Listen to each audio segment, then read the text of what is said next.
ರೈತ ಮತ್ತು ಅವನ 4 ಮಕ್ಕಳು. ಒಮ್ಮೆ ಒಬ್ಬ ರೈತ ಇದ್ದ. ಅವನು ಹಳ್ಳಿಯಲ್ಲಿ ವಾಸಿಸುತ್ತಿದ್ದನು. ಅವನಿಗೆ 3 ಗಂಡು ಮಕ್ಕಳಿದ್ದರು. ಅವರು ಯಾವಾಗಲೂ ಪರಸ್ಪರ ಜಗಳವಾಡುತ್ತಿದ್ದರು. ರೈತ ತೀವ್ರ ಅನಾರೋಗ್ಯಕ್ಕೆ ಒಳಗಾದ. ತನ್ನ ಮಕ್ಕಳ ವರ್ತನೆಯಿಂದ ರೈತ ತುಂಬಾ ನೊಂದಿದ್ದ.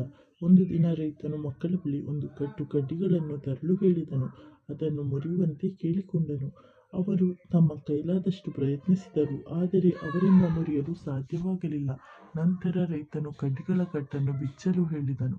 ಕಡ್ಡಿಗಳನ್ನು ಮತ್ತೊಮ್ಮೆ ಮುರಿಯಲು ಹೇಳಿದನು. ಮಕ್ಕಳು ಅವುಗಳನ್ನು ಸುಲಭವಾಗಿ ಮುರಿದರು. ಆಗ ರೈತನು ಹೇಳಿದನು, ನಾವು ಒಗ್ಗೂಡಿ ಇದ್ದರೆ ನಮ್ಮನ್ನು ಮುರಿಯಲು ಯಾರಿಗೂ ಆಗುವುದಿಲ್ಲ, ಮತ್ತು ನಾವು ಒಗ್ಗೂಡಿ ಇರದಿದ್ದರೆ ನಮ್ಮ ಏಕತೆಯನ್ನು ಯಾರೂ ಕೂಡ ಮುರಿಯಬಹುದು ಎಂದು ಹೇಳಿದನು. ಅವರ ಮಕ್ಕಳು ತಮ್ಮ ಪಾಠವನ್ನು ಕಲಿತರು ಮತ್ತು ಶಾಂತಿಯಿಂದ ಬದುಕಲು ಪ್ರಾರಂಭಿಸಿದರು. ಇದರಲ್ಲಿರುವ ನೀತಿ ಏಕತೆಯಲ್ಲಿ ಇದೆ ದೊಡ್ಡ ಶಕ್ತಿ.